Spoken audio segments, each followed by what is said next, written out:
ओम नमो भगवते वासुदेवाय।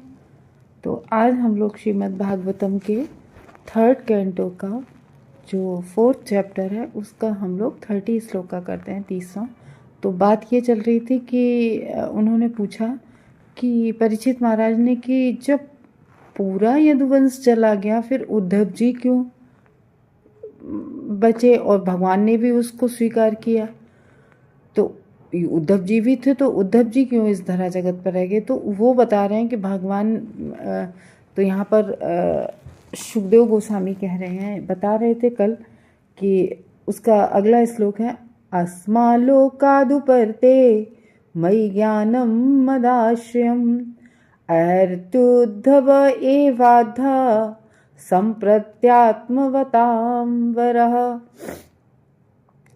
तो भगवान कह रहे हैं कि अस्मा लोकाद्रम मतलब ये जो ब्रह्मांड है, जिस ब्रह्मांड में पृथ्वी है, तो इस ब्रह्मांड से भगवान लोकात, इस ब्रह्मांड का जो लोक है क्या, पृथ्वी, तो वो पृथ्वी से भगवान जब उपरते हो रहे हैं, उपरते मीन्स भगवान जब तिरोहित हो रहे हैं, भगवान जब हम सबकी दृष्टि से ओझल हो रहे हैं, तो मेरे विषय के, क्योंकि भगवान तो भगवान तो हमेशा रहते हैं हर कण कण में, तो ओझल हो रहे हैं, जो अभी प्रत्यक्ष रूप से थे वो नहीं रहेंगे। तो भगवान इस ब्रह्मांड में पृथ्वी से ओझल, भगवान कह रहे जब मैं हो जाऊंगा, और मैं समझता हूं कि मेरे भक्तों में अग्रणी उद्धव ही एकमात्र ऐसा है।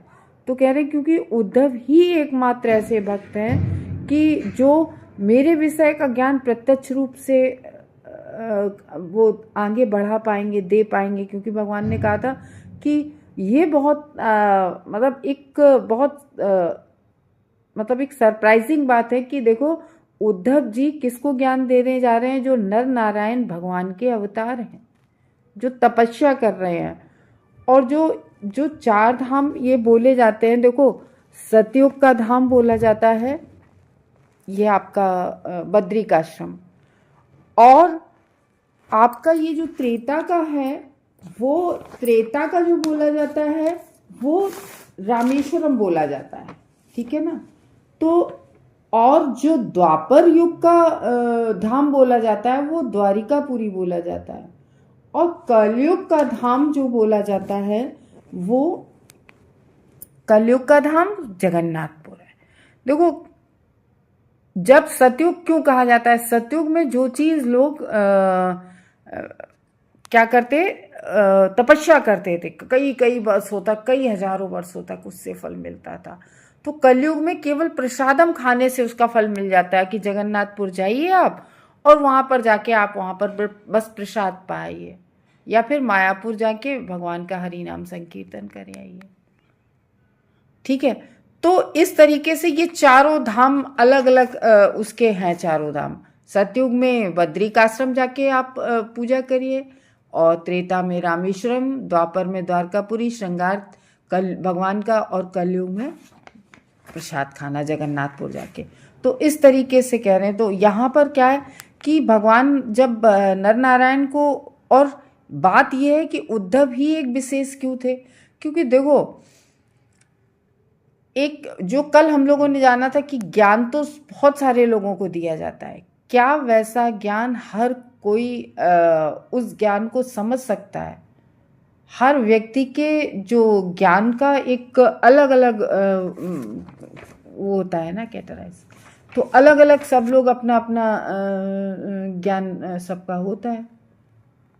तो यहाँ पर कह रहे मृत्यु लोक से, यानी कि ये जो यहाँ से भगवान कह रहे हैं ना, इस ब्रह्मांड, इस मृत्यु लोक से, तो इस मृत्यु लोक से भगवान कह रहे मेरे जाने के बाद, तो उस समय जितने भी आत्मज्ञानी थे, जैसे क्या कहते हैं आत्म साक्षात्कार करने वाले, तो जितने भी आत्मज्ञानियों में श्रेष्ठ थे वो सारे जितने भी उस समय थे भगवान के सामने, जितने भी लोग थे, उनमें से आत्मज्ञानियों में कौन सब सर्वश्रेष्ठ था, एकमात्र उन्हें उद्धव ही सर्वश्रेष्ठ लगे। जो उद्धव जी साक्षात भगवान कह रहे हैं वो साक्षात मेरा ज्ञान, मुझसे ही संबंधित जो मेरा ज्ञान है, मेरे द्वारा वो जैसा मैं बोलूंगा वैसा वो समझ जाएंगे। जो भागवतम का ज्ञान है, जो भागवतम में क्या है, भगवान के रूप गुण लीलाओं की चर्चा है, क्योंकि हम लोगों ने जब भागवतम का फर्स्ट कैंटो पढ़ा था तो क्वेश्चन पूछा गया था कि जब एक श्लोक था, कृष्ण स्वधामे उपगते, जब कृष्ण अपने धाम चले जाएंगे तो कृष्ण के जाने के बाद ज्ञान कर्मादि कहाँ शरण लेंगे, ज्ञान और तब फिर आंसर में और काल कलो नष्ट धर्मावेश, क्योंकि काल के समय के प्रभाव से काल के प्रभाव से धर्म की दृष्टि जो है वो लोगों की नाश हो जाएगी। तो कैसे दृशा में इस पुराणार को अनुधोदिता, तो उस समय सूर्य की तरह से भागवतम उदित होगी। तो भगवान तो जा रहे से जो कि भागवतम में श्लोक है, कृष्ण स्वधामे उपगता धर्म ज्ञान आदि उपगते कलो नष्ट धर्मावेश पुराणार को धुनोदिता। तो मतलब पूछा गया था कि कृष्ण के अपने धाम जाने के बाद में ज्ञान कर्मादि ने कहाँ शरण ग्रहण की, कहाँ पर ज्ञान और कर्मादि रहेगा, क्योंकि कलयुग की वजह से काल के प्रभाव से जैसे जैसे समय बीतेगा लोगों की धर्म की दृष्टि नष्ट हो जाएगी।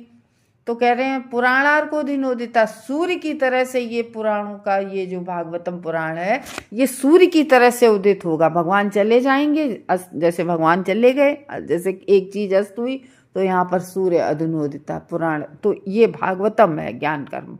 तो इसलिए भागवतम को हम लोगों को रोज श्रवण करना बहुत आवश्यकता है हर किसी को।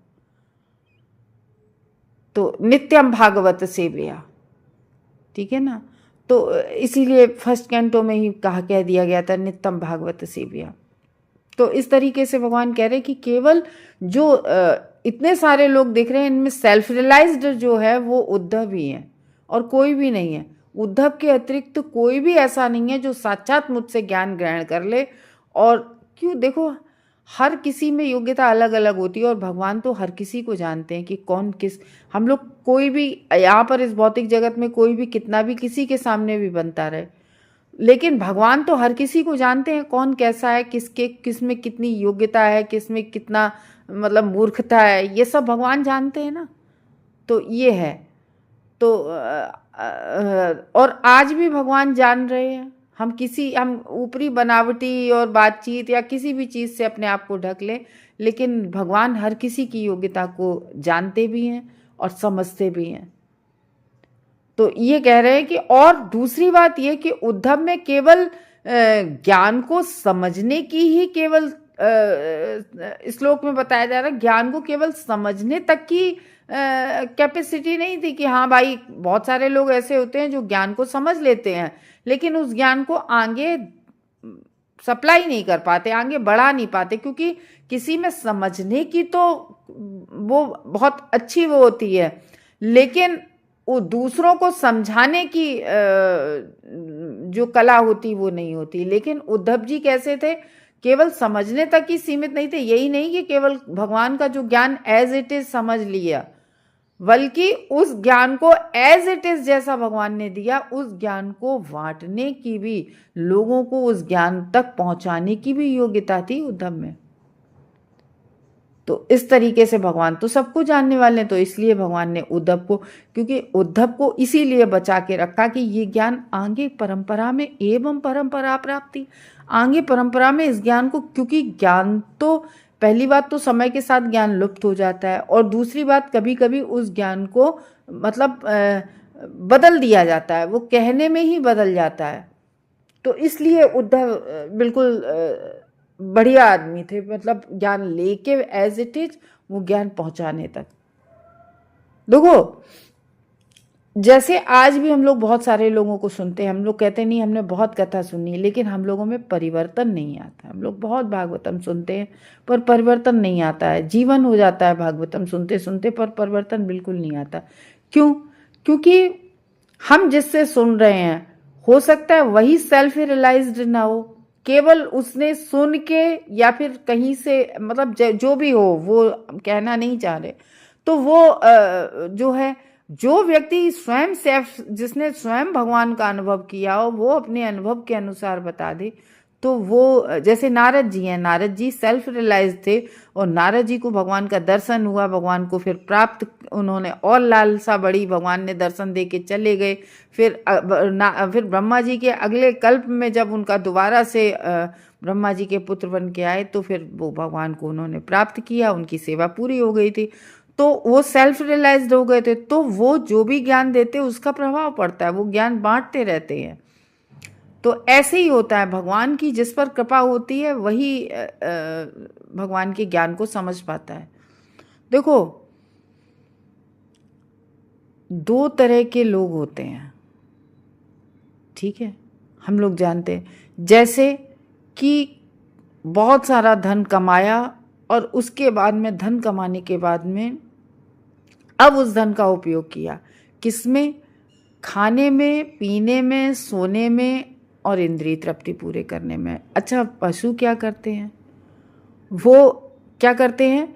खाते हैं और सोते हैं। पशु खा लेता है, पेट भर लेता है, सो लेता है, और पशु भी बच्चा पैदा कर लेता है, इंद्रिय तृप्ति करता है और बस।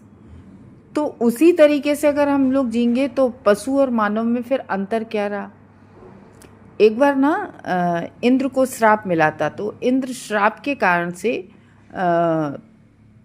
वो बारहा बन गए थे, क्या नहीं का, वो क्या कहते हैं, सुअर बन गए थे। तो सुअर जो होता है वो अपना कचरे में, वो गीला कचरा, उसमें उसको वही खाता है, पीता है, वो सोचता है यही मेरा खाना है, यही मेरा स्विमिंग पूल है, और सब कुछ उसमें ही उसको बहुत सारा आनंद होता है। और उसके बाद में जब उसका पूरा हो गया श्राप का, तो ब्रह्मा जी लेने आए, बोलते हैं कि बेटा पुत्र, अब तुम्हारा समय, तुम्हारा ये श्राप का समय पूरा हो गया, अब चलो हमारे साथ। तो वो इंद्र जो सुअर बने हुए थे वो कहते, नहीं नहीं, मैं कहीं नहीं जाऊंगा, यहाँ देखो मेरे बच्चे हैं, खूब खाने पीने को है, बहुत अच्छा लगता है, मैं यहीं रहूँगा। तो ये बात हो जाती है ना। तो इस तरीके से तो हम लोग अभी सच्चा सुख, सच्चा आनंद कहाँ है? जब सच्चे आनंद को वो प्राप्त नहीं किया है, उसका अनुभव नहीं है, तो हम लोग यही सोचते हैं कि हम जो ज़िंदगी जी रहे हैं ये बहुत अच्छी है। तो इस तरीके से कह रहे हैं भगवान जी कि उसमें चक्रवर्ती टीका में लिख रहे हैं, जब मैं अपने रूप, गुण, लीला, माधुर्य की वर्षा से, भगवान यहाँ पर क्या वर्षाते हैं? भगवान का रूप, गुण, भगवान की लीलाएं, तो उनके साथ में जो भगवान ने यहाँ की थी, तो उनके साथ वो सब के सब भगवान की, जो सब भगवान चले जाएंगे इस प्रपंच लोक से, अंतर्निहित हो जाएंगे। तो उद्धव के हृदय में वो सब ज्ञान प्रकाशित हो गया, भगवान ने किया, भगवान के अनुग्रह से वो ज्ञान प्रकाशित हुआ। तो इस तरीके से इस श्लोक में ज्ञानम मद आश्रयम, ये है लिखा है ना इस श्लोक में, ज्ञानम मद आश्रयम, यानी कि दिव्य ज्ञान के जो भाग होते हैं वो तीन होते हैं। यानी कि जो हम सब लोग भगवान को तीन रूप में जानते हैं ना, ब्रह्म, कुछ लोग परमात्मा ब्रह्म, क्या जो ज्योति होती है, कुछ लोग निर्विशेषवादी नहीं कहते, हम इस ब्रह्म ज्योति में उसी को भगवान मानते हैं कि हम इस ब्रह्म ज्योति में जाके समाहित होंगे। फिर दूसरे परमात्मा, जो लोग कहते हैं हमारी आत्मा में खुद परमात्मा बैठा है, तो परमात्मा का ज्ञान। फिर कुछ लोग जो भक्त होते हैं वो कहते हैं भगवान के व्यक्तित्व का ज्ञान, यानी कि स्वयं भगवान जब इतने सुंदर हैं, श्याम सुंदर भगवान इतने सर्वाकर्षण है, तो उन भगवान की अर्च विग्रह की, वो सुंदर भगवान की, उनकी हम लोग पूजा करते हैं। और भगवान का सीधा सीधा हम लोग देखते हैं वैकुंठ धाम है, गोलोक धाम है, तो हम वहाँ जाने की इच्छा रखते हैं। तो इस तरीके से तीन कैटेगरी में, तीन तरह से लोग, ब्रह्म, भगवान, परमात्मा और भगवान। तो तीनों में से श्री भगवान के व्यक्तित्व के दिव्य ज्ञान का विशेष महत्व है। सबसे महत्व किसका है? भगवान के ज्ञान का महत्व। तो यह जो भागवत है ये भगवत विज्ञान है, तो परमेश्वर के विषय में विशेष ज्ञान कहलाता है। तो ये विशिष्ट ज्ञान, ये शुद्ध भक्तिमयी सेवा के द्वारा प्राप्त किया जा सकता है। और ये ज्ञान कैसे प्राप्त हो सकता है? जब हम भगवान का ज्ञान ऐसे नहीं प्राप्त होता है, जब हम भक्ति करते हैं, जब हम भगवान की भक्ति करते हैं तभी ये ज्ञान हमारे हृदय में वो कहते नहीं है केवल भागवतम को सुनने की इच्छा मात्र से भगवान हमारे हृदय में बैठ जाते हैं और फिर हमें ज्ञान प्रकाशित करते हैं। तो अन्य किसी साधन द्वारा नहीं, ये सोचो कि कोई यंत्र मंत्र तंत्र द्वारा वो ज्ञान हो जाए, उस और किसी साधन से ज्ञान प्राप्त नहीं होता है। क्योंकि भगवत गीता का जो 18वां अध्याय है, लास्ट चैप्टर है, उसका जो 55वां श्लोक है, तो उसमें भगवान कहते हैं भक्त्या माम जानाति यावात यशास्मि तत्वता, केवल भक्ति ही मुझे जान सकते हैं। एक मार भक्तिमयी सेवा में जो लगा रहता है व्यक्ति, वही भगवान की दिव्य स्थिति को ठीक ठीक से जान पाता है। तो उद्धव भगवान की भक्ति में लगे रहते। एक्चुअली में क्या, उद्धव बिल्कुल भगवान जैसे दिखते थे। तो जब भगवान वृंदावन में नहीं पहुंचे थे, नहीं जा पाए थे, तो गोपियां सब विरह में व्याकुल थी, तो भगवान ने उद्धव को भेजा था कि जाओ तुम सबको समझा के आओ, मतलब वही ज्ञान दे के आओ। तो उद्धव जी जब गए थे तो बहुत सारी गोपियों ने एकदम से देख के वो चौंक गई कि श्री कृष्ण ही शायद आ गए हैं। तो इस तरीके से उद्धव जी बिल्कुल वैसे ही, और बोलते भी थे तो ये लगता था कि एक तो भगवान के बहुत शुद्ध भक्त थे, बोलते भी थे तो ऐसा लगता था भगवान ही बोल रहे। तो उद्धव उस काल के भक्तों में भी सर्वश्रेष्ठ माने जाते थे। उस समय जब भगवान थे तब, उस टाइम उद्धव की, जब ये बहुत छोटे बालक थे 5-7 वर्ष के, तो भगवान की जो के रूप में जो गुड्ढा गुड़िया होते थे, जो डॉल होती थी भगवान की, तो उससे वो खेला करते थे और उसी को ऐसे भोग लगाते थे। कुछ कुछ ले आते थे घर से, जैसे फल फ्रूट्स मेवा भोग लगाते थे, ऐसे करके करते थे।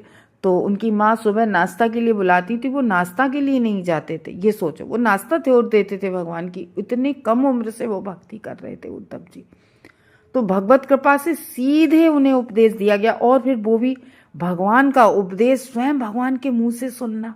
कितने, ये भगवान का कितना बड़ा अनुग्रह था उन पर, कितनी बड़ी कृपा थी। तो जब भगवान के इस धरा जगत से, इस मृत्यु लोक से भगवान के ओझल हो जाने के बाद लोग उद्धव के ज्ञान का लाभ उठा सके, कि भगवान चले गए तो फिर भगवान के ज्ञान का लाभ और लोग भी उठा सके। तो इसीलिए तो भगवान ने कहा था जाओ बद्रिकाश्रम जाओ। तो उद्धव को बद्रिकाश्रम जाने हेतु, जहाँ श्री भगवान ने नर नारायण अर्च विग्रह के रूप में, वहाँ आज भी जाइए ना आप बद्रिकाश्रम, तो वहाँ नर नारायण बैठे हुए हैं, वहाँ मूर्ति है।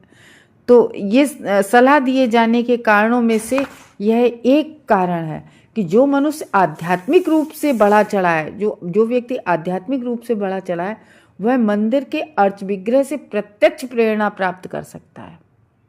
तो इस तरीके से जो भगवान के भक्त होते हैं, वो सदैव दिव्य ज्ञान में भगवत कृपा से उल्लेखनीय प्रगति करने हेतु भगवान के मान्यता प्राप्त मंदिर की शरण ग्रहण करता है।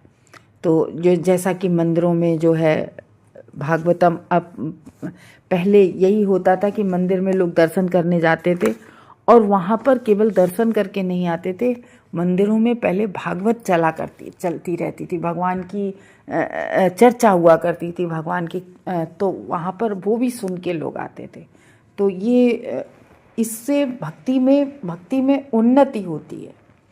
भगवान के बारे में सुनने से, हम ये कहें भक्तों की संगत से ही भक्ति बढ़ती है। हम ये कहें कि हम अकेले बैठ के अपनी भक्ति में बहुत ज़्यादा आगे बढ़ चढ़ जाएंगे, हाँ, फिर तो ऐसा हो कि हरिदास ठाकुर थे, नामाचार हरिदास ठाकुर, वो तो 24 घंटे में सिर्फ 2 घंटे में अपना पता नहीं क्या नहाना सोना कैसे करते थे, 22 घंटे उनका जाप चलता रहता था, पर डे 3 लाख जप करते थे।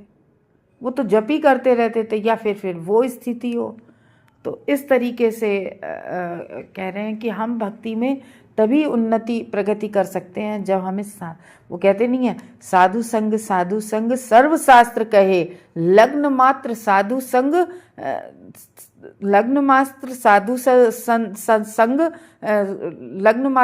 संग और आगे प्रगति करे। हरे कृष्णा।